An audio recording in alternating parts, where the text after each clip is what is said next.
What is up, ladies and gentlemen? Welcome back to another episode of Pro and Bro Wrestling Podcast. We are your hosts. I'm Arnold Telegaarda. And I'm Mr. No Days Off, and we are back at the compound. Back at the compound this time. Everything is in order. Life is normal. And I'm excited, man. Like I said, it's therapy, and therapy is in session. It's been a crazy week for the both of us, huh? Damn it, Arnold. Morocco? Yeah, so I mean, like for you Morocco? What the? Fuck! Okay, you want to go that route? Vanguard Award? Vanguard Award? Baby, I don't leave home without it. Damn, Shit. You're so humble. Yeah, I don't leave home without it. He brought his Vanguard Award, man. Oh, and the key, that's you got right. A key to the city? No, You making moves Fred. in Morocco? No, Fred, I don't. But baby, I got the key to the city. That's crazy, man. I was back home, hardly home, but always repping MIA, South Beach. Hey. I was the king. Or you're still the king? I'm still the king, There was you the go. king. Started from the bottom, now we're here. I love how humble you are, man. You travel around with your I'm not championship belt, with your championship title, with your Vanguard Award, Because with a your belt key. is what? It's something that holds up your pants. Exactly. So I'm not going to leave this here. Okay? You don't trust me with it? Man, I'm treating this like Owen Hart and his slamming. Wow, okay. That's how I'm treating it. You're guarding that thing with... Woo! We did it, baby! We did it, baby!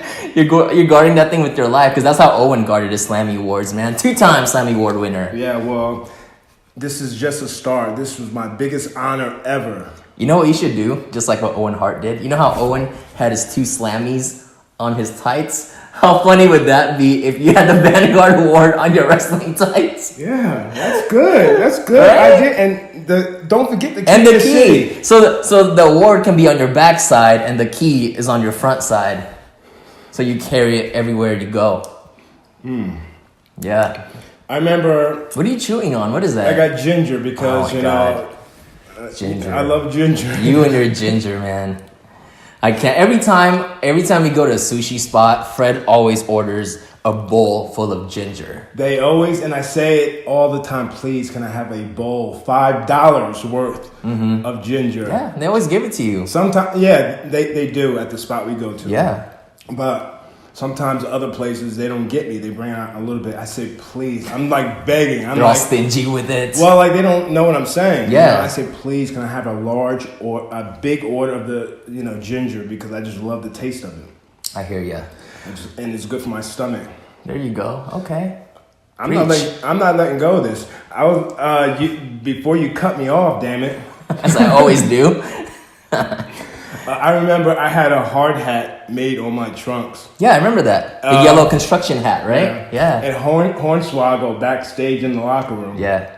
Before I came out, he was like, "What is that? A gay hard hat?" Ooh, Hornswoggle. And this was before I came out. He probably don't remember. I know I remember because I was terrified on the inside. Yeah. I said to him, and I'm quiet in the locker room. Everyone likes me. Yeah. I said, you can have Pro and Bro Wrestling Production edit this out. I said, AKA me.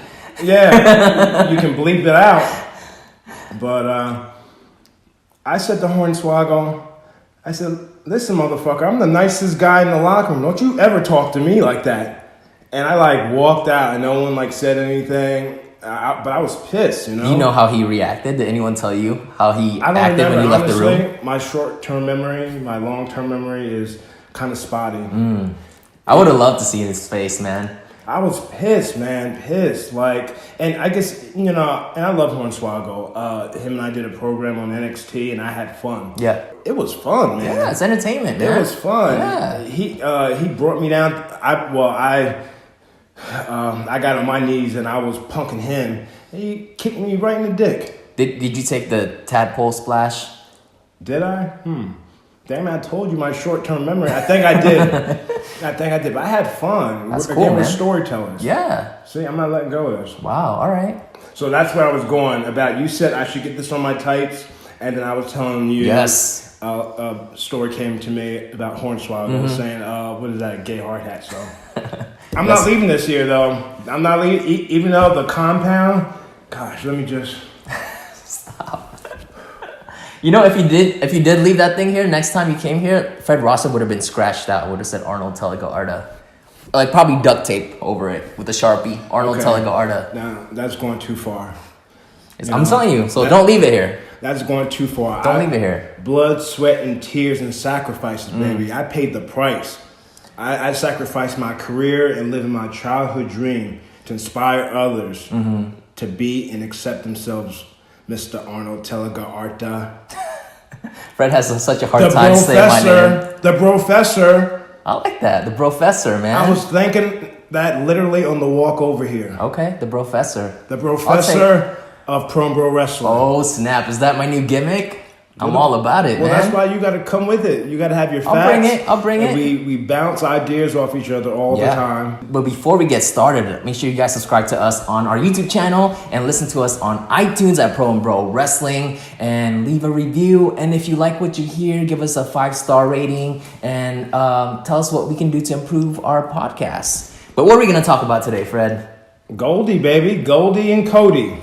The Dustin brothers, and Cody. The brothers, the natural and the nightmare. And of course, when we were vibing, and you said, let's talk about these guys, I left my favorite hoodie that Goldie personally gave me. It's the natural Dustin Rhodes hoodie. I think, I forget who sells it, but the next time we get together, I'm going to wear it. And I didn't have enough time to get it at my uncle's house. But I did wear Goldie's favorite hoodie from Headquarters Clothing, Dream Big. Wow. This is his favorite hoodie. Of course so it is. I love how, since you spilt the beans about you editing, I try to make Pro Bro Wrestling a huge production. A huge conglomerate. Sure. I broke kayfabe. You broke kayfabe. I broke kayfabe, man. This is my Madison Square Garden moment. But this is his favorite 3/4 Dream Big from Headquarters Clothing, a brand that I rep. 3 things I love about Headquarters Clothing is the quality is dope. Yep. The message, and they're like family to me. And you've been so kind enough to rep the brand. So none of us are strong as all of us. So this is Goldie's favorite hoodie. Goldie's favorite shirt from that company. Shirt, and I'm gonna wear my favorite hoodie that Goldie personally gave me on the next episode. But how about what he's wearing now? What he's probably going to wear? I wonder what he's gonna wear. Who knows what he's gonna wear? Because he could have half and half. Half Dustin, half. Who knows? But I know. When it comes to gear, like WrestleMania, I know Double or Nothing is going to be off the hook. It's going to be amazing, man. And I know, Goldie's got he's got 2 new knees now. He's all healed up. He was doing rehab in Birmingham, I believe, with Fandango. I think Fandango's shoulder was banged up. He's coming back too. Yeah, he's coming back soon. But Goldie has 2 new knees, so I can't wait to see what he's going to do. I know he's going to wow the crowd. I know when he was doing stuff with Ted DiBiase Jr., you can just YouTube those matches or go to the WWE Network. I'm giving them a plug. Is it still $9.99 a month? I don't know, but damn it. They can go to it and see some incredible matches with Goldie. Yeah. I hope when you don't part ways, they don't take you off you're always on there, right? Yeah. Okay. We'll get into Double or Nothing and All Elite Wrestling and everything later, but I figure we should kind of take a step back and have a look over their long careers. Both Goldust and Cody. What do you think? Yeah, I'm down. So obviously we know that Goldust started off as the natural Dustin Rhodes, but my first impression of Goldust was 1995 when he made his debut in World Wrestling Federation against Marty Jannetty. And off the bat, as a kid, watching his vignettes, I already hated him from the start. He was such a good heel, right? Yes. And I didn't understand what he was, he was dressed in gold. Now, as an adult, I figured okay, I feel like his gimmick is supposed to be an Oscar trophy. He's supposed to look like an Oscar trophy. Hollywood, gold, it all makes sense to me. But as a kid, you just see this dude draped in gold with the gold wig, and I didn't get his purpose. When did you start watching him? Man, I started watching Dustin in WCW. He was hot wrestling stunning Steve Austin in 91, 92. Now, I'm not that accurate with my facts, but around that time, Yes. I know I was watching when WCW would do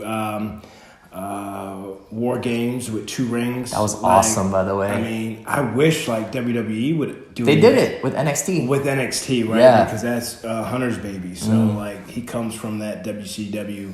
He sure did. But yeah, I wish like WWE would do it. You know, I saw a picture of the match that you're exactly talking about, the Natural Dustin Rhodes and Steve Austin. And man, Steve was a heartthrob. Yeah, That he's a dude had, good-looking guy, well, I yeah. always knew that, but like, just again, I forgot that he had long blonde hair. Yeah. And he had long tights. He was Well- like Shawn Michaels. Yeah, he had long tights. He also had bikers. He also had the bikers. That's bikers. that's with Flying Brian, right? As the Hollywood Blondes. Hollywood Blondes, he had trunks. Okay. He was starting to work with the trunks. You know, that's something I remember. But yeah, when he was like wrestling Dustin, Yeah. he was in those like Billy Gunn Bikers. Billy Gun bikers with no knee pads at one time. So, Really? yeah, I think that over time that just bangs up your knees. Yeah, is that that's a traditional wrestling gear? No knee pads, right? Because Yeah. Cody did it for a while. Yeah, with the long socks. Yeah, it's like a traditional type gimmick. Yeah, it can be taxing on your body, especially when you're bumping 5 days a week. Sure. 5 nights a week, yeah. And I believe Dustin has such a great career in WCW. I feel like it's overlooked sometimes. He won the WCW United States Championship. You know, I personally think from watching him as a kid, I was drawn to him, and I didn't know that his dad was. I believe he could have been booking. I think he was booking. Yeah, it probably was. But Dustin still bust his ass. He still bust his ass from what I could see as a kid, and I knew nothing. I still know nothing.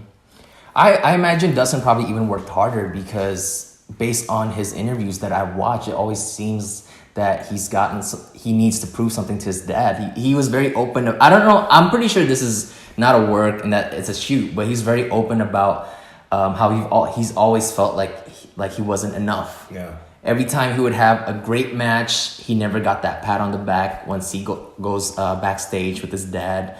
So I'm sure, having the American Dream as your dad, he didn't get a big head over that because he constantly has to fight for his approval, right?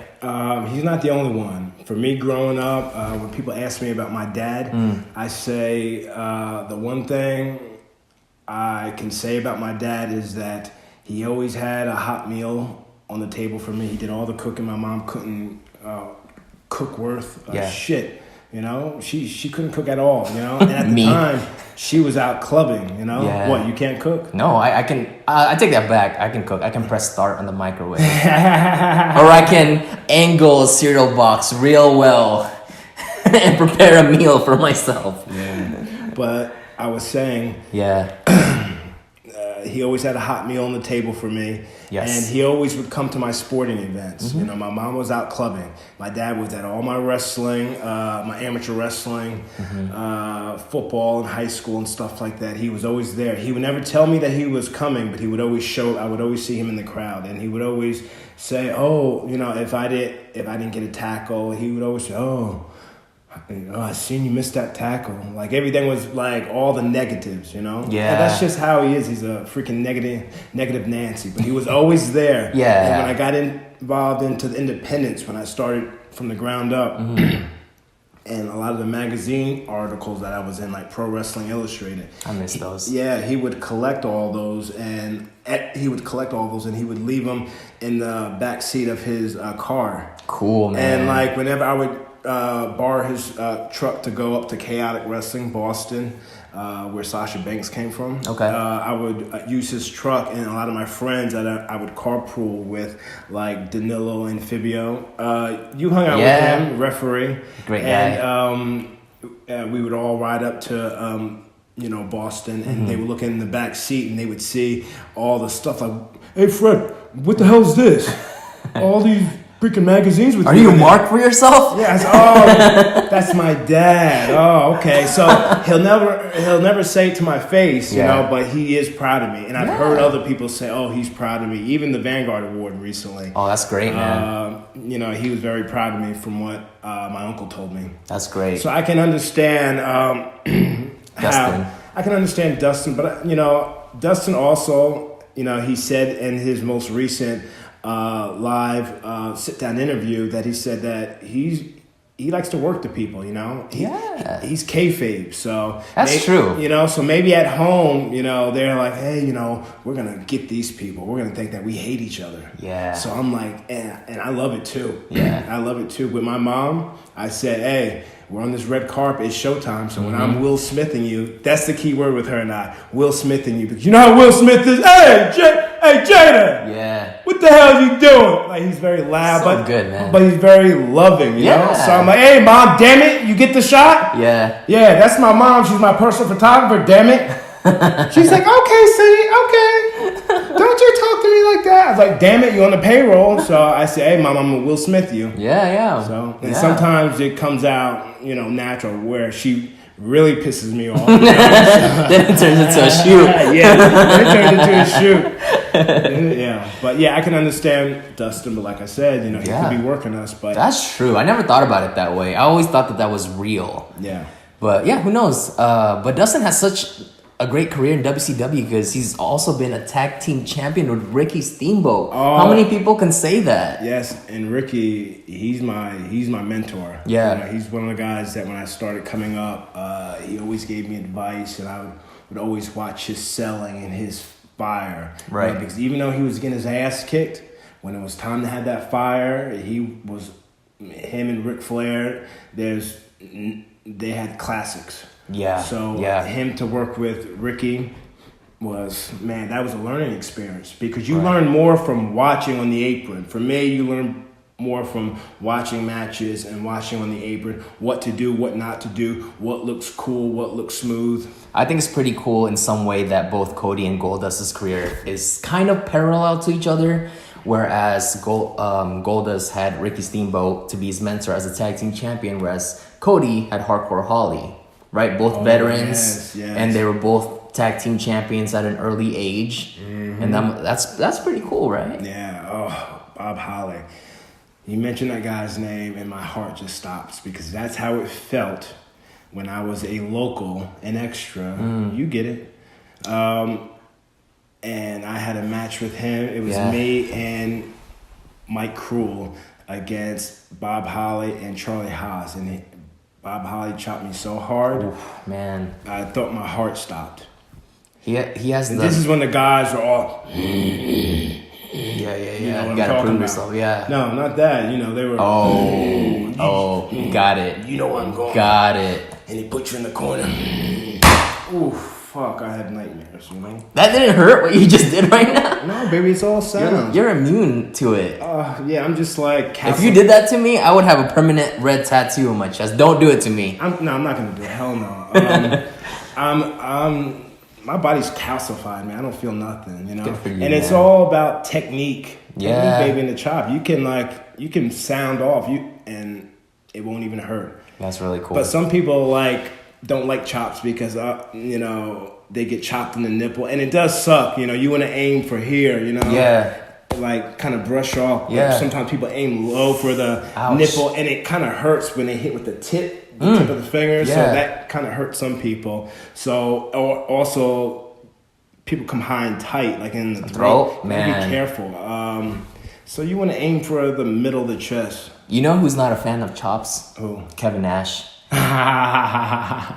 Because I was watching a shoot interview of his, and they asked him how he felt about Ric Flair, and he said, Ric Flair is great, but the one thing that I never really... This is not word for word, obviously, but the one thing that I never understood was the chop, because he wants it to look real, and when you're in a real fight with someone, you never chop a guy during a real fight. So that was his issue with it. Yeah, but it makes sense. You know, okay, it's all ice cream, just different flavors. Yeah, but sure. okay, you don't whip anyone off in a real fight. That's like, true, and you hell? don't bounce back when someone whips you off the rope. Like, what the hell? Yeah, like, it's true. It's true. I mean, so it's all ice cream. Like, so it's entertainment too. Yes, I agree. The cat's out the bag, damn it. I agree. It's just how you make it look cool and how you place it. You Absolutely. know? And me, still a fan. I've seen it. I've done it. Still a fan. I watch. Yeah. And I wham, chop, boom. You watch Kurt Angle, Shawn. I'm just throwing some of my favorite matches. It's just like so intense. Yeah. It's believable. I'm not thinking about this is that. This is you know. I hate using a 4-letter word. I know. The F word. The F word. Yeah. You know? Like, I'm a kid. Yeah. I'm a kid. Yeah. I don't, watching Dustin's old stuff, I totally forgot that he had a little stint in WWF, in WWE, as the natural Dustin Rhodes. That was technically his first debut into WWE. In WWF. WWF, yeah. When he went against Ted DiBiase in this 10-minute challenge match, where he had to not get beaten within the 10-minute time limit. Yeah. That was really cool, man. Yeah. Like, I always thought, he came as Goldust. But no, he was actually the natural Dustin Rhodes when he first stepped in. So, yeah, again, he's got a great career in WCW, came in WWF for the first time as natural Dustin Rhodes, and then he came in as Goldust, and his career took off more than ever, and he became a living legend. Yes. Iconic, man. Yeah. Iconic. And Cody, he's had a great career, but it wasn't like a big launch like Goldust was, right? It steadily moves up. Yeah. Right? Don't you think? Cody started when? 2007? Oh, man. I'm not sure what year it was, but he had the green tights, green and yellow tights, and he was under his dad. He played kind of like Dustin's role, like Dusty's son, the blue chipper, Yeah. And his first storyline was with Randy Orton, because at the time Randy was still he was straying away from the Legend Killer vibe, but he had his issues with Dusty Rhodes, and as his son, Cody wanted to stand up for his dad, and he had his match in Raw against Randy, and of course he lost. But was this after Legacy? No, this is when he first started. When he first started WWE. Okay. Yeah, and then Legacy that came after. Yes, right? and after that he became tag team champions with Hardcore Holly. Okay. And after that was the weirdest, never before. This will never be done again, but the tag team match when Ted DiBiase had a surprise partner. Only Cody can say that he lost his tag team championship and won his tag team championship at the same time. So it was Cody and Hardcore Holly, and they were waiting for Ted DiBiase's tag team partner, and out of nowhere, Cody gave Hardcore the Crossroads finishing move, and then turns out that Cody was Ted's tag team partner. So it was as if it was weird. You know what I mean? You know what I mean? Yeah. And so, then what happened with Hardcore Holly? Was that it for him? That was it. Yeah. Wow. That was it, man. So Cody turned on him, and then they got the pin out of it. Yeah, got pin out of it, and again, so Cody became officially a two-time WWE Tag Team Champion. Yeah, that was interesting. That's never gonna be done again. That was really different. Yeah, that's a good little fact, Professor. Yeah, really yeah, good. I didn't know that. And then Cody started Legacy originally with Ted and Manu. Manu, yes. Remember that? Yes, I remember that. Why did he? Do you know why he got fired? From what I heard and was told, he used a fake penis to try to pass a drug test.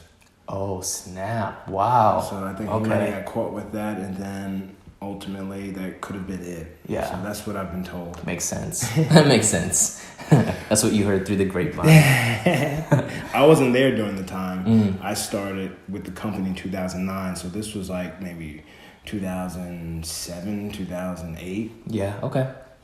But, with Cody being associated with Randy Orton, that helped him a lot, especially early in his career, These guys, as Legacy, were main eventing Raw, pay-per-views against DX. I mean... And Cody is getting that experience. Yes. Ted is getting that experience with those guys because you heard it from an OG like Shawn Michaels. Well, actually from Kurt Angle when he first wrestled Shawn.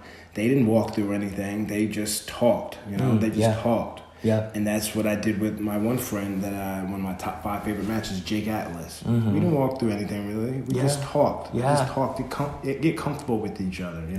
Know that I'm going to bring it to you and don't take it personal. I'm going to bring it to you. Yeah. I'm not going to kill you. I'm not going to break your nose. I'm not going to kick you in the balls. But I'm going to bring it to you, and I expect you to bring it back. So I think that's how Shawn operates, and Cody being able to get under that learning tree with Shawn, man, so lucky. So lucky. Yeah. I remember around that Legacy time, there was always kind of like a debate, like who's the breakout star. Oh yeah, Ted DiBiase or Cody Rhodes. I've always thought it was Cody, to be honest with you. How about you? And that's tough too because when you're in groups or factions or tag teams, it's like who's gonna be the breakout guy? Who's gonna like keep pushing? Yeah. For me, Titus is still with WWE, but I'm still pushing. Yeah, absolutely. I'm not giving up. Mama raised me to not lay down. She raised me to fight. Mama raised no fool. Mama didn't raise no damn fool. But out of the 3, they were all stars, They all had star quality. Yeah. Ted Jr., I love Ted Jr. I was able to be on tours with him and be in the same locker room with him. Very upbeat guy, very... I remember, speaking of Ted, I remember we had a match, one-on-one, in Cairo, Egypt. Whoa, you were in Egypt? Yeah, Cairo, Egypt, and we had a 5-star match that was like I think maybe first on the card, but it might have took away from other matches. Right. But we're guys that want to work. We want to have a good time, Sure. And plus it's overseas too, so they don't see us as often. So each match you want to give it your all. And Ted and I honestly we stole the show, and it's just something that'll never be seen to the world, only to the people that were there. We had a 5-star match, and then when we came to the back, we got our asses chewed out. Why? Because we took away... Oh, it took too long. Well, not too long, but we took away what we did. We took away from other matches. And it's overseas, But that's their problem, man. Like, okay, then step up your game. We stepped up ours. And it depends on what producer is there, too. Producer. And again, you gotta That's so stupid, though, man. Yeah, you got to either adapt or perish. But it's funny, I've seen that in the comedy world too. When I've been backstage at a comedy show, I've seen other OG comedians say either your set went too long, or I can see them saying,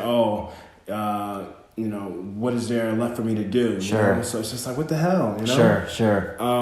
But yeah, we got our asses chewed out, man. And, and it was actually, who was it by? I think Big Show I love Big Show, but he was upset at something we did. Oh, no. Something we did, I don't remember. Oh, man. And Mike Rotunda, who I love, Bo Dallas and Bray Wyatt's dad, he was it him? Yeah, he chewed us out. I'm like, man. damn. And I love Mike. I was like, oh.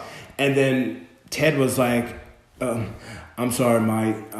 Mike, he's country, he's like, I'm sorry, Mike. I take the blame, Darren had nothing to do with it. So wow, what a stand-up guy. What a stand-up guy, and like Ted was so like, please don't blame him. I'll take all the blame. We just want to work. Right. We want to work. And then Mike said what he said. And then when he walked away, Ted was like, "Fuck him," and we were like this, Oh, I didn't say "fuck him." I just said, I'm like the puppy dog, just boom, Sure. I love Ted, but out of the 3, they're all stars, especially Randy. True. Oh yeah. It's funny. Randy's wife likes a lot of my stuff on social media. Cool, man. And I think one time I might have said. to Randy, I said, "You lucky I'm gay. You lucky I'm gay because we'd be like hockey fight, fight. Yeah, you know, because man, she's gorgeous, gorgeous. But yeah, all those guys are great. Yeah, that's I love true. Randy. I agree. Going back to Goldust, obviously when he first came as introduced as Goldust, he was very heavily pushed as a gay character without saying that he was a gay character, right? Yeah. And I remember in an interview, Goldust gave a lot of props to Savio Vega because Savio had this idea. I don't know if it was at the Arrowhead Pond or whatever, but Savio gave him the idea of like, once you grab me around the waist, rub my chest to get a lot of heat. And when Goldust did it for the first time, the place just blew up. Because that's never been done before, right? It came unglued, the building. Yes. That was so cool. That was so cool. And it's such a different thing to watch, you know? Like, obviously, when you see two wrestlers wrestle, you never see a guy, like, flirting with the other guy in the middle of the ring in between the wrestling match. Yes. And Goldust did that so... He's just such a genius. Do you remember when he would have a guy in the turnbuckle and he'll hit him 1, 2, 3, and when it gets to 9, he'll go and then gives him a kiss? Yeah. That's so smart. That's genius, man. That's pushing the envelope. Yeah, man. especially in 1995, 1996. And it must have been so good getting that reaction. And that's what it's all about. Getting that reaction. And for me, experiencing it, having moments where you have 20,000 people booing you or cheering you. Like I remember Titus and I, by accident on my part, Titus was talking and I grabbed the mic from him and I said, "Damn it, Titus, you say everything." And I said, "Austin," and we were in Houston. Oh. I said, "Austin," and the place was like, "Boo." And then I said, "Damn it." You had an R-Truth moment. And I just gave the mic there. Oh, man. And then Titus said, "Damn it, that's why I don't let you talk all the time." That's why I have the stick. I said, "Damn it, man." And then I turned shit into sugar. We're doing the match, and like the crowd is like, "This is awesome." Love that. So like that was great. I was loving it. I was like, yeah. Who cares, you know? Yeah. Like the people are reacting, you know? And I'm getting my ass kicked. I said, "I'm sorry. I'm sorry. Wham, this is Austin. Wham." I was just That's amazing. That's so amazing. like it worked because we were heels. If we were baby faces, I would have been more depressed. Yeah. So it's just me, like, just brain fart after brain fart. Sure. Yeah, I can't imagine. Like, for you guys, you're always constantly traveling. You lose track of where you're at. Because after a period of time, I'm sure every airport looks the same. Yeah. Every hotel room looks the same, you know? So when R-Truth, like, they turned that into a little gimmick, you know? It's fun. Yeah. It's fun. Yeah. Sometimes the best things comes from an accident. By accident or stuff backstage. Yeah. That's how Titus and I got together originally, because Vince singing us backstage acting like fools. Yeah. So Goldust, I love the angle with Razor Ramon, their little storyline that they got going on, because Razor would get love letters from Goldust. Do you remember that? But do you remember Chico didn't like that gimmick? He at first, remember? Yeah, he talked about it during a shoot, but he has nothing against LGBTQ. Right. I think his issue, he said his issue wasn't with Dustin. It was just because he just came out of a hot rivalry with, who was it? I forgot who it was. So for him, it didn't make sense for him to come out as this macho guy and then be in a storyline where another guy is giving him love letters. Yeah. So that was his only issue that he said, you know. And after that, Goldust was such a important player. You know, he became the Intercontinental Champion. But to this day, I think Goldust's best match, you might agree on this, but is with Roddy Piper at WrestleMania 12. And I think we briefly discussed that match in this podcast already. Why did we discuss that? Do you remember? We always go off tangent, man. It always leads back to Goldust sometimes, Yes. our conversations. Yeah, because I'm in love with Goldust. Yeah, man, I'm who in isn't? love with Goldie. Who isn't, man? I am. That's I right. am. That's right. That's right. And again, I already mentioned this, but his match with Roddy Piper was so violent, especially in that era when it was Doink the Clown, you know, all these like cartoon characters, and Goldust and Hot Rod had a street fight. And even the people that weren't even in on it were like, oh, I think this is real. Like, Yeah. This is like, this is off script, you know, this isn't supposed to be happening. Bitch, man, just do your job and just watch, you know? But like, they're bringing that believability. They're bringing that kayfabe. Yeah. And Goldie said it in that sit-down interview he did publicly.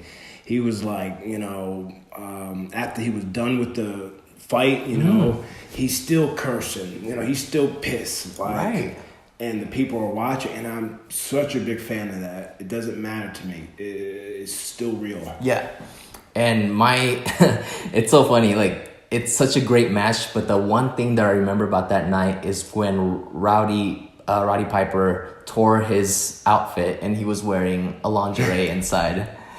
And I was thinking, man, is that what he wears all the time? I never knew that. That's crazy. Yeah. But that was a great match. And that match was actually supposed to be Goldust against Razor Ramon. That was supposed to be the end of their storyline. But obviously, we all know Razor and Diesel went to WCW wrestling. Yeah, they went with money. Yeah, They can't blame them. They're businessmen. Yeah. But yeah, what a great match, man. Goldie got banged up a lot. I think Piper. I think Piper broke his hand. Mm-hmm. He broke his hand. I think on Goldie's skull. Yeah, he was throwing some shoot punches, man. And then there was a moment where Hot Rod ran him into as hard as he could. Yeah. Into the dumpster. You know, as a kid, I and the way Goldie explains it, he's just like, as hard as he could. As hard as he could. I was out. And he just, was that the Inside the Ropes interview that you watched? Yeah. Same. That was funny. Man, Goldust can tell. He's such a good storyteller. Yeah. It runs in the family. Oh. Not only his work inside the ring, but I'm saying as a person when he tells a story. He's really good at it. Yes. You know, as like I was gonna say earlier, as a kid, I wanted to be Goldust, like as a wrestler, because I thought I love his suit, his zip up suit. That shit would not have worked. Something like that. I just love the fact that he gets to paint his face, man. It's such a fun look. That would not work for MySpace. MySpace wasn't even out then. That's true. That's so true, man. That would not work, man. But as the years go by, Goldust started to stray away from the gay character. And I remember the first time it was a big moment. It was him and Jerry the King Lawler in the ring. And this was right before the whole like Canada versus US, Heart Foundation versus Team America type of thing. And Goldust was starting to become more of Dustin. Still looked like Goldust, but he started to work more like Dustin, whereas he was not so so flamboyant. You know, there was even a segment in the ring. Again, this is a different time, but Jerry Lawler was like calling him the F word, he was calling him the F word, like, are you gay? We all know you're gay. We want to hear it from you. Are you gay? And he said, have you seen this footage? Or? I have. Oh man, you I gotta have. show me. I'll try to find it later. Yeah. And did they bleep it out? No. I don't know. Well, I'm sure now if they re-uploaded it for sure. But Jerry was like, I know you're like, you know, the F word. Are you gay? We all know it. Just say it. And Goldust said no. And I think the crowd pop or whatever, maybe Goldust gave him a right hand. And that's when he started to work a little bit more like Dustin, because he started turning into a baby face, right? A fiery white meat baby face. Until this day, my favorite angle with Goldust is with Brian Pillman, man. This is around 1998, and right off like the Heart Foundation versus Team USA, but they had a match where if Goldust loses on Raw's War, no, it was a pay-per-view. Oh, okay. If Goldust loses, Brian Pillman gets his wife. Oh, Marlena. Yeah, And you call her what? Marlena? yeah. I call her Marlena. WWE calls her Marlena. Really? Yeah. Marlena. Damn it. Yeah, Marlena. I've been calling her. You call it whatever you want. It's your world, man. It's your bubble. Yeah. But I remember that as a kid, I never ordered pay-per-view, so I would just catch glimpse of Raw. You know, they would have flashbacks of what happened the night before. Oh. So I think Marlena had a brick inside her purse, and obviously she wanted her man Goldust to win, and she accidentally hit Goldust with her purse instead of Pillman, and Pillman won, and you know, Marlena was crying, and I remember it got very racy. I loved it as a kid. It was, yeah. I loved it. Again, this is Jerry Springer time. I remember that, man. I'm having flashbacks. And the most savage thing that Pillman said was, again, this is when he had Marlena as part of the storyline as his... was this in a hotel room? That happened too, but not the one that I'm thinking about. So Marlena, Owen Hart, and Brian Pillman were in the ring together. He obviously had control over everything that Marlena does, so she's dressed differently. She's dressed how Pillman wants her to dress. And he cut a promo on Goldust saying like, while you were tucking in little Dakota, reading her, you know, the 3 little pigs, I got your wife squealing like a pig. Yeah, I remember that. Oh my gosh, man. And you know, at that time, I thought wrestling was 100% real, so I was so mad for Goldust. I was like, oh, you better get him, man. Yes. You better get him. Get your wife back. They were doing their job. Yeah. Golda, you were doing your job. Yeah. You had us believe. Absolutely. And I thought that was the most realist storyline till this day, because just how good Brian Pillman is and how good Goldust is as playing the victim. And unfortunately, a little bit after that, that's, you know, Pillman passed away. Oh, yes. But again, at that time, I was full on. I believed in kayfabe. I didn't think there was anything. I didn't know that there was a fourth wall. So when Brian Pillman passed away and they had that Raw tribute, I found it really surprising that as a kid that Goldust was in the ramp with Terry, you know, paying homage to Pillman. And I remember thinking at that time, like, wow, what a stand-up guy. He took your wife, but you still have respect for him. And, you know. Us being on the outside, we were just intrigued by, like, how, like, what was going on. Yeah. Like, man, like, this is shocking. Yeah. And I told you this too. Even after that whole thing, when what looked like a shoot, when Dustin dumped Terry, do you remember this? Like, he had a bandana on. This is the first time I've seen him without makeup. Okay. And Terry was talking about, oh, like, life is great now. You know, I'm back home with, like, our daughter Dakota. And the whole time while Terry was talking, Goldust was just quiet. He was just quiet. And when he finally spoke up, he snapped. He's like, I'm sick of this. I'm sick of you. I'm sick of this marriage. And he took off his ring and threw it at her. And again, I thought this was a shoot. I thought everything was a shoot as a kid. I mean, it could have been, too. Like, I don't think they had... I don't think they were that tight anymore. I do recall hearing an interview. I believe it was during what's that radio guy? He's very famous in the late 90s. Howard Stern. Howard Stern, yes. And I think it was there that Dustin said one of the reasons why him and his dad weren't as close is because of Terry. Terry kind of like put a wedge between them, putting stuff in his head about his dad.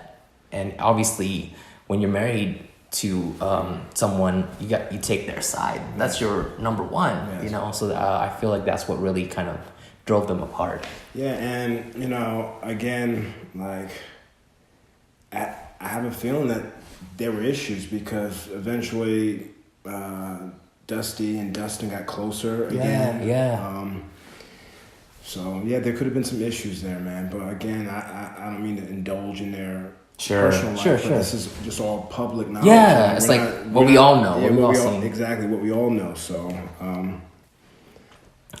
both are very nice. I mean, Terry, I met her for the first time 2 years ago or 3 years ago at a WrestleMania, and she was very kind to me. Yeah. And she heard about my story because she had someone with her that was very pro LGBTQ. So we took pictures and everything. So Yeah. any person I meet, man, I'm like a fan. Like Sure, I'm looking at sure. her, and I'm having flashbacks of like moments with Goldie and stuff like that. So Did you call her Marlena?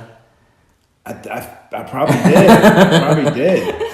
But you remember when she would have the cigar? Yes, It yeah. was just like very like The producer. She was the producer. I believed it. Yes, man. I remember she had a match. Goldust had a match with Shawn Michaels, and she burnt Shawn Michaels with the cigar. Oh, goodness. That was cool, man. That story. Managers are cool. So you talk about that feud, but my favorite feud, I think, with Goldie would have to be with him and Randy.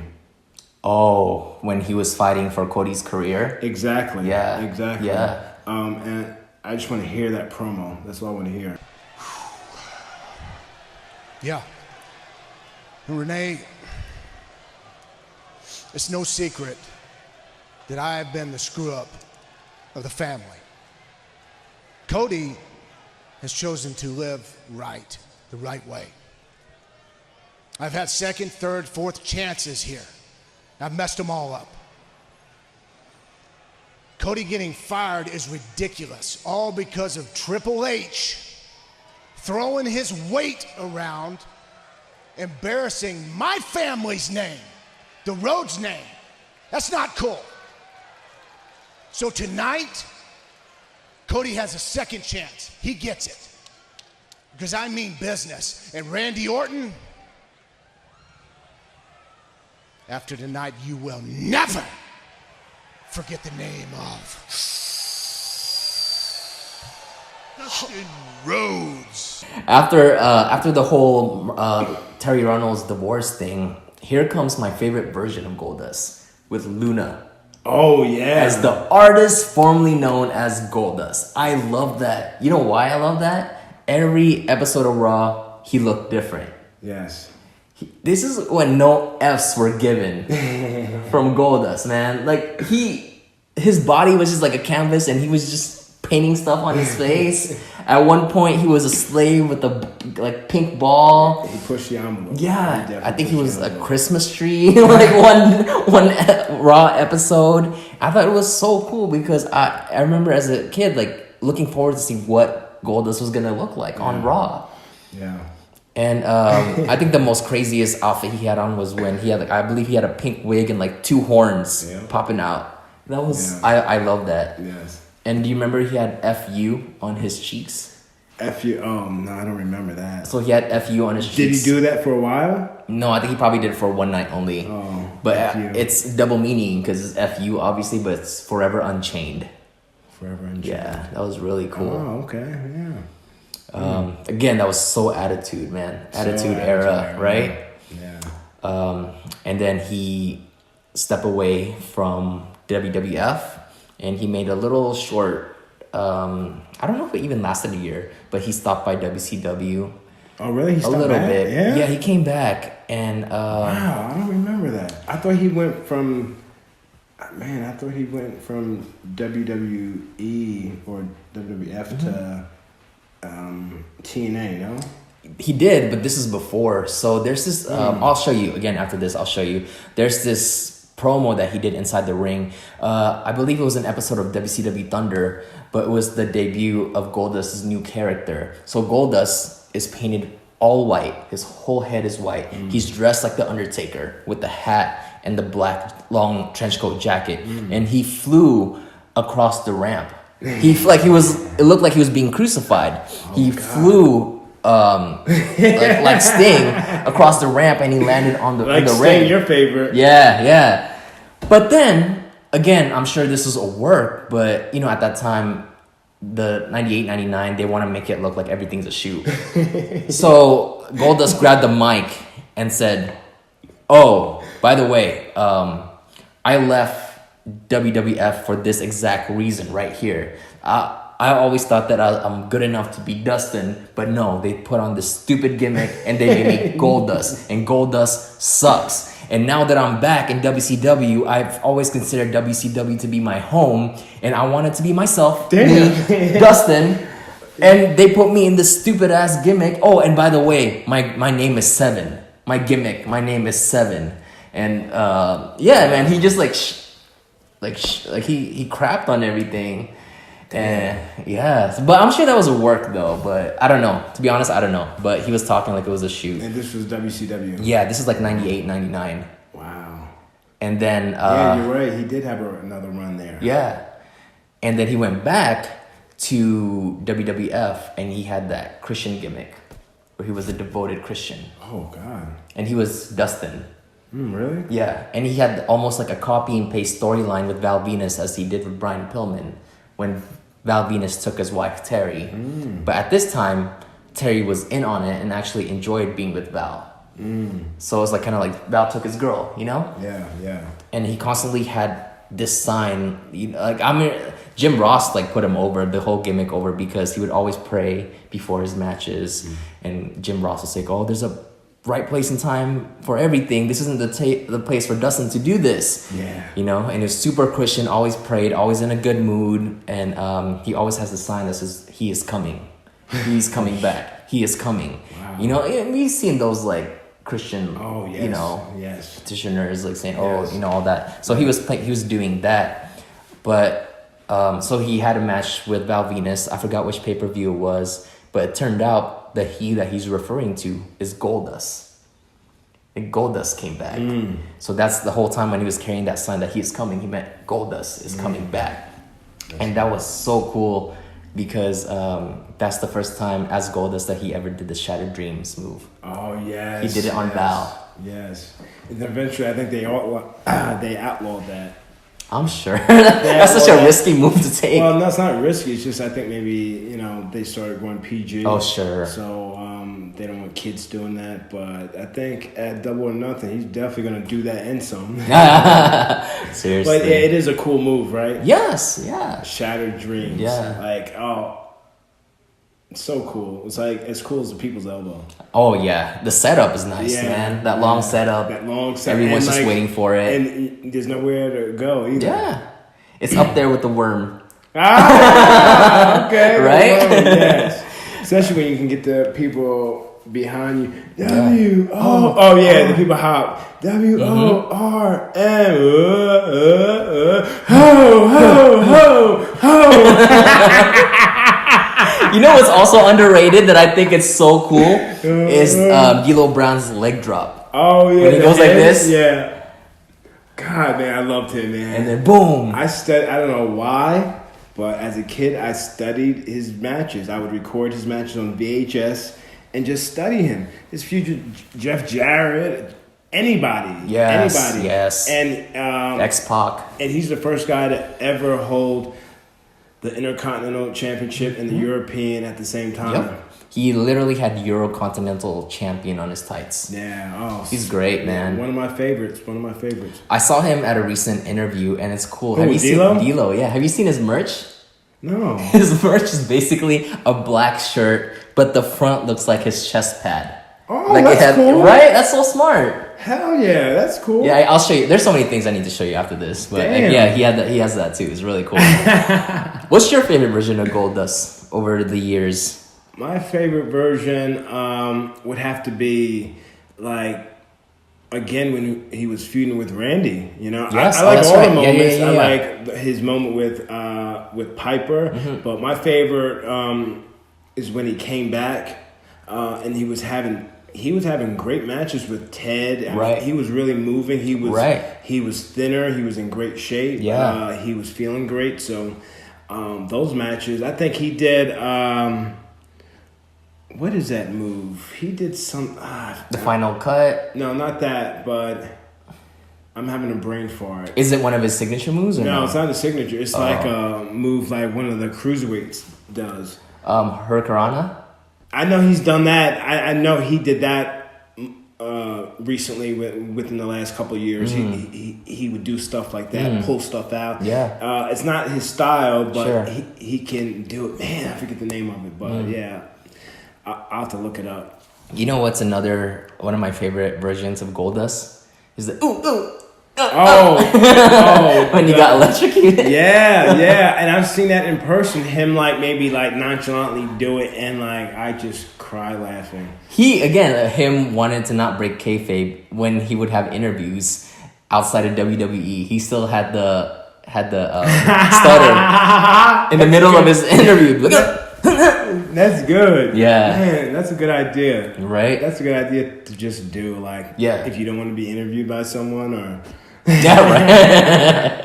But everyone knows that, like, I can talk. Of course, man. You're very well spoken. It's true, man. You got your stuff ready.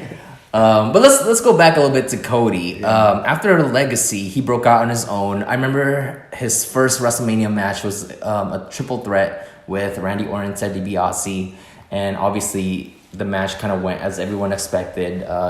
Ted and Cody worked together in the beginning and later turned on each other, and then Orton gets the win. But I was just so happy because it was his first WrestleMania match. And I remember thinking, like, I was so curious about what he was going to wear.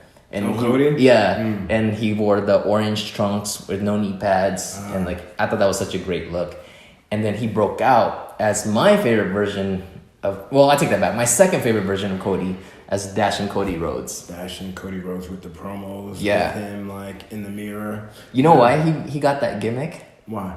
So the Divas had a poll on who's the cutest. This is a shoot. Yeah. Who's the cutest superstar, and they voted Cody. Oh, okay. And so I don't know if in real life that got to his head, but he used that as like, okay, I'm dashing. Yeah. Girls love me. I'm dashing. So I love the little WWE.com. He would have his little show about grooming tips, Sure. eyebrows and everything. And do you remember his jacket? It was really cool.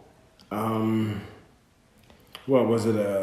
Like a vest, right? No, he had like a full-on long-sleeve jacket, but he had a mirror on the back Oh, because he was so obsessed with yes. himself. And even his not his Titantron, but I guess his Titantron would be like him checking himself out. Yeah, I remember. That's in WWE. That was my favorite version of Cody. Okay.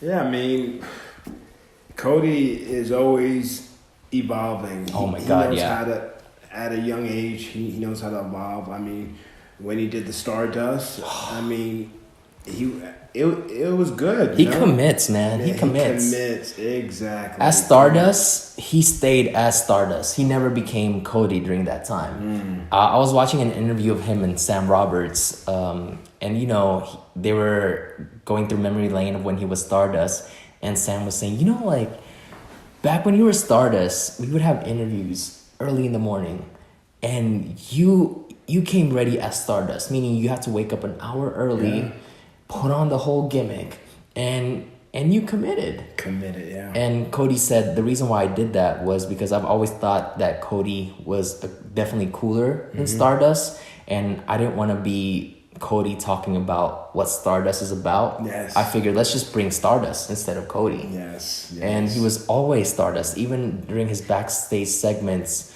with Zack Ryder, when it was just for something fun for WWE. Maybe it was like, you know how WWE used to have those game nights or whatever.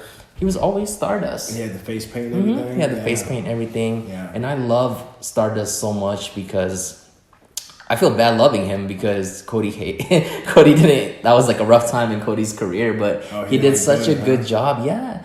You know, I didn't know that he didn't like doing it. I mean, I worked Stardust, so. Yeah. He loved the idea of Stardust because the first thing they presented to him was a different look.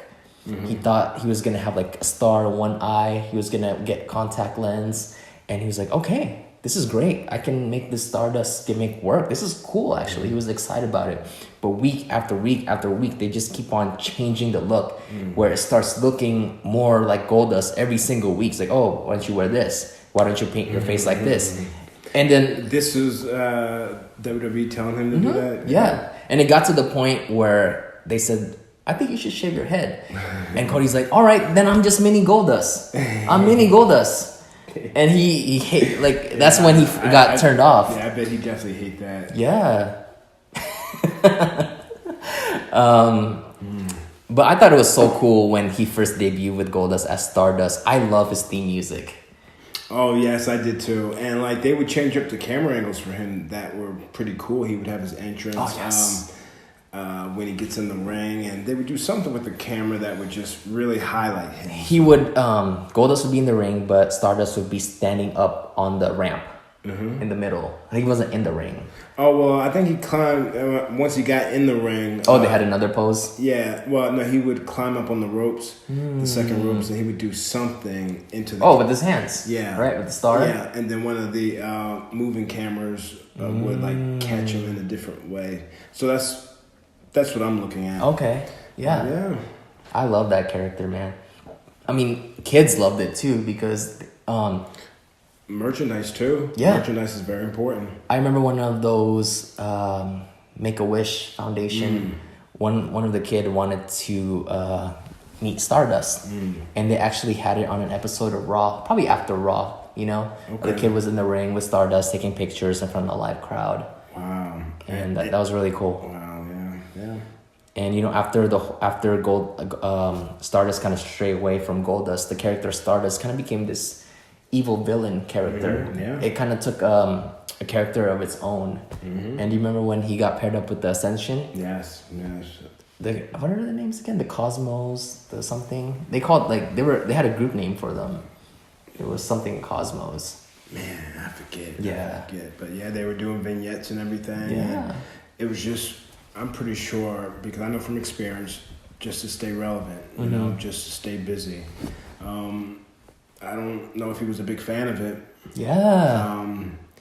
I think there's an interview saying that Vince doesn't think he's marketable or something like Wow. that. So that kind of, that would leave a sour taste in my mouth. And Yeah. I mean, just look at what he's doing now. So, Oh my gosh. I mean, I know he doesn't want to compete with WWE. I don't know. AEW doesn't want to compete with them. They want to be their own entity. Yeah. But, you know, I'm proud of Cody. I'm proud of what all those guys are doing. Really starting something cool for the fans, because I'm still a fan, you're still a fan. Absolutely. Something to talk about. Isn't it so cool that I feel like when he retires, when he looks back at his biggest accomplishments, it's not stuff from WWE. Yeah. It's stuff that, like, when people, you know, AEW is AEW, but it'll be in the history books because they have made history at selling out arenas. Yeah. Not a lot of people can do that, you know. Yes. WWE does it. They do it every week, you know, but Yeah. to be able to do it on their scale and to have the backing of, I believe, the Jacksonville Jaguars. Yeah. The sky's the limit for them. So, yeah, when you think of Cody, now you're thinking, oh, yeah, Cody had a wonderful career in WWE, I think. Yeah. But with AEW, man, like Cody was one of the guys, grassroots guys that started AEW and had a vision with the Young Bucks, and now it's coming to full circle. Absolutely. And man. now they're really getting what they want. Yes. Brother versus brother. And Yes. if you can plug in that promo, just a verbiage of Goldust going to fight Randy Orton because Goldust is fighting for Cody's job. Yes. And the promo is just so real. And Cody's been having a little beef with Hunter, right? Oh. Remember when Hunter mentioned... Pissed me off, man. Yeah. Pissed me off. Pissed you off, you know? What do you call that? A Pissant company. Pissant company.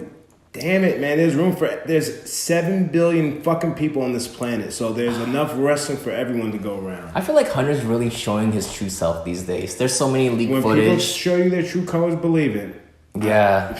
It's a shame, but I'm sorry to cut you off. No, there's I showed you this, and there was a kind of like a video that Stephanie McMahon just with the camera crew touring around the whole fan access. Oh yes. And Triple H was just like so moody, man. Like not into it. He was being pissy with the camera crew. But I also look at his side that he's under a lot of pressure, you know. Yeah, I get that. He's under a lot of pressure, so he's got a lot of people that have to answer to him. So I get that, and I guess I know that everyone handles it differently. But Steph's also under a lot of pressure. Yes. She's smiling. Yes. She's being professional. Yes.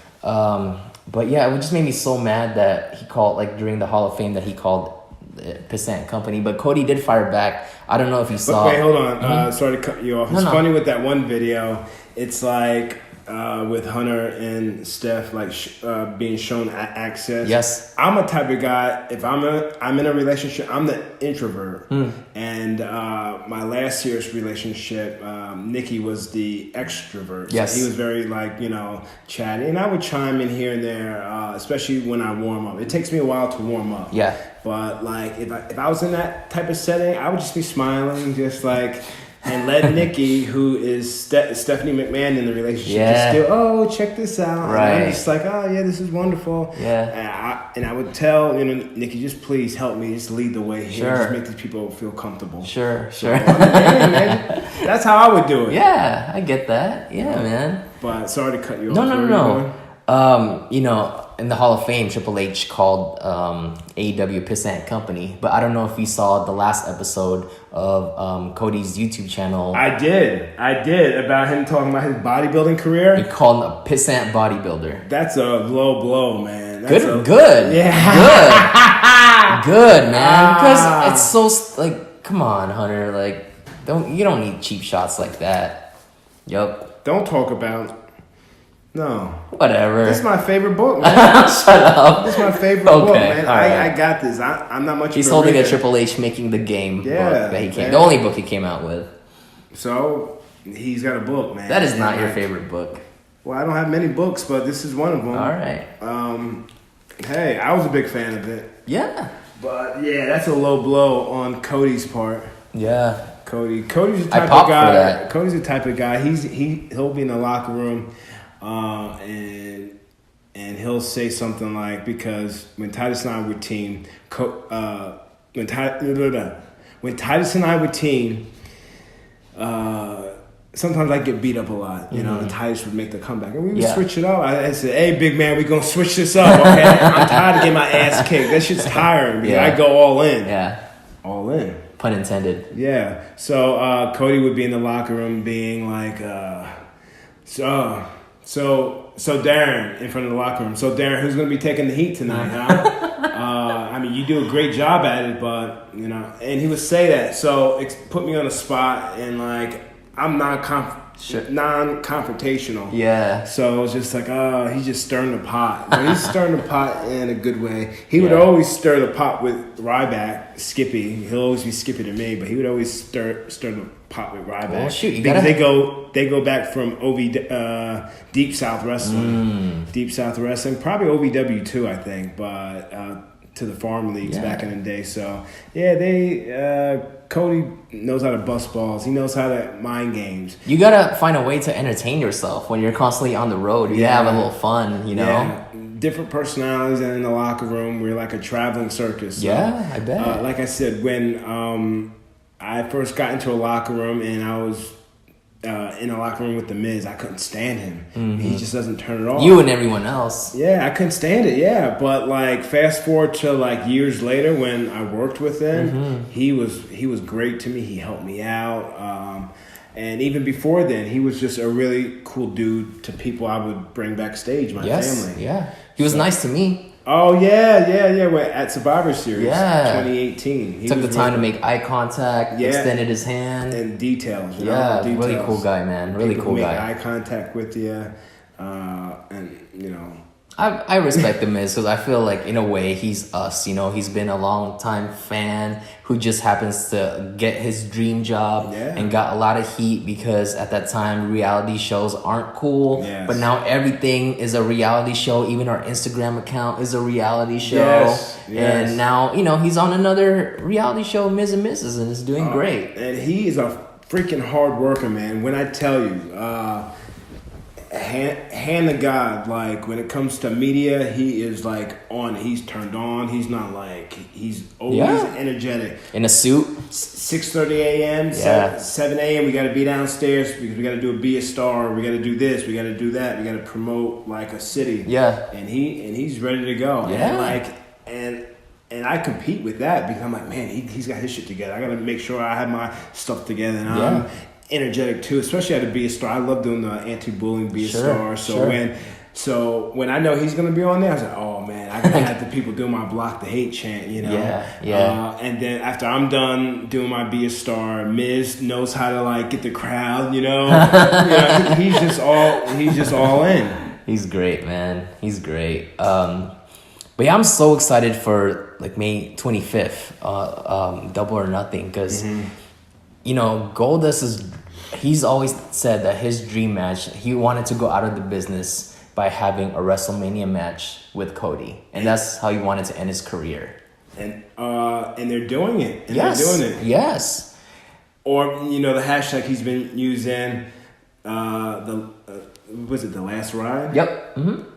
Or maybe. Yeah. Right. Leave it open, man, because he's got 2 new knees. I told you, damn it. Yeah, man. He's got 2 new knees, so he can still go, and I'm sure he'll be working hands-on backstage, helping the people, because Goldie's the type of guy like me. That's why I love him. Where call time to a live event arena is 5:30. Show starts at 7:30. Call time's 5:30, so you just get there and it's very laid back. It's not like TV where you got to be there 6 or 7 hours early, Sure. just to sit around and wait like professional waiters. But yeah, you got to be there 5:30. Goldust is there. It's like he's there at 3:00.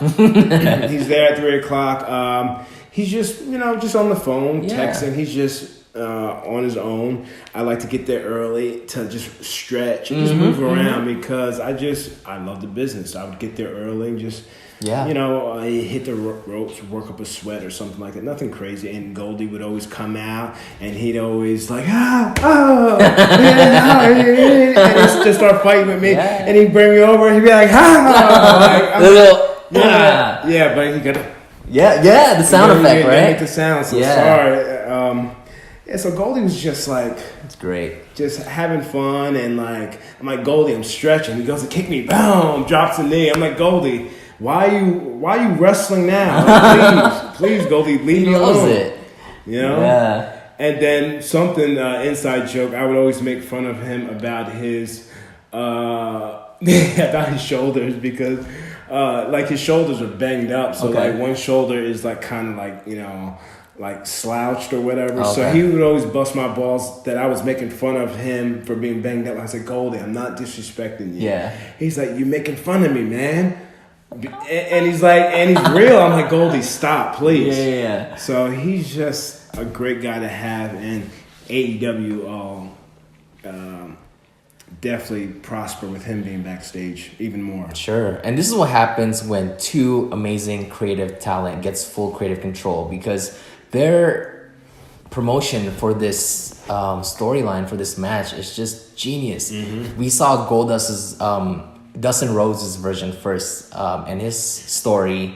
Him putting away the Goldust stuff. Putting away the Goldust stuff. And the music, the somber music. Is that the right word? Yes. Yeah, I was hooked. Right. And also just the his message for Cody about always feeling not appreciated. He was offended that throughout his lifetime, Cody never thanked him every time Dustin would say, I'm so proud of you, or the other accomplishments. He just never felt that Cody didn't appreciate the fact that Dustin was proud of him. But on the other side, like the following week, Cody released his video, and he was talking about how, like, I love my brother Dustin. That was almost like the theme of the video. He kept on saying, I love Dustin. But my brother. I'm not killing Dustin. I'm killing the attitude era. I'm killing the attitude era. And at the end of the video, he kind of made reference to, killing a dog, an old dog that you love. Oh God. He was saying, I'm not here to take out. Well, like put it to sleep, huh? Yeah, but he did it in a nice way, because he's saying that the Attitude Era wants to die, and I know it's like he's like saying as if like Dustin is suffering. Yeah. Dustin needs, like, in the Attitude Era, Dustin he needs to die. I'm suffering right now. I need my CBD right now. Keep going. You're such a storyteller. And he's saying that like, I love Dustin so much that I want to take away this pain. like his pain, because he's latching on to the Attitude Era, and this is generation versus generation. It's not brother versus brother. It's not Nightmare versus the Natural. So I feel like I need to take him out of his misery and let him be free. And he ended the promo by saying, again, I love my brother. And Cody just starts crying. Fades to black. Amazing, man. Amazing. Yeah, I mean, I'm WWE can't do that. I'm hooked. Yeah. I'm hooked. It's so smart. It's so real. It ties in a little bit to their life. Oh my gosh. But however, one thing's for sure, I don't mean to spill the beans. I know for sure they're probably going to get their gear by the same lady. Sandra. Sure, maybe. This is a fight. This is a fight to the finish. Yeah. This is a family affair that's going down, and Arnold is falling on a day that I'm going to be doing my first ever RuPaul DragCon. Whoa. So the DragCon that I'm advertised on is Friday, Saturday, and Sunday. I'm advertised on Friday. Okay. But Saturday is all in double or nothing. Double or nothing. So I don't know, man. I really wanted to go take that 4-hour ride from the compound to Vegas. I'm pretty sure I could get connected with them, but I don't know if I'll be able to make it. But I'm definitely going to be, somehow tuning in. Yes, to of course. See that match. Of course. Somehow, some way. I don't know where it's going to be streamed, do you know? I'm not sure, to be honest with you, but I'm sure we'll be able to see some cool footage online. Oh my God, I can't wait. And just like you, I'm also interested to see what Dustin's going to wear. Again, like you said, you don't know if it's going to be half face, red and black, or the whole thing. Yeah. But, we don't know what's going to happen. So the card I'm sure is going to be off the hook. Oh my gosh, yeah. I'm still trying to get connected somehow, some way. Recently over the internet, they put out, a lot of media put out a lot of great articles about my Vanguard Award, but they also put out stuff I said about wanting to do AEW, New Japan, or ROH. And I'm sorry to maybe like TNA, I keep leaving them out, but I'm open to them too, Yeah, Impact's doing this thing right now. Yeah, so I keep leaving them out, but I'd love to get an answer. Yeah. I've made it known that I do have interest in still contributing to the company. Yeah. And I don't know if like this one interview that I did with the Daily DDT. I think I'm trying to find it. Damn it. It's a cool name, the Daily DDT. Yeah. Where could I? Let me go to my Twitter. Sure. Where's it at?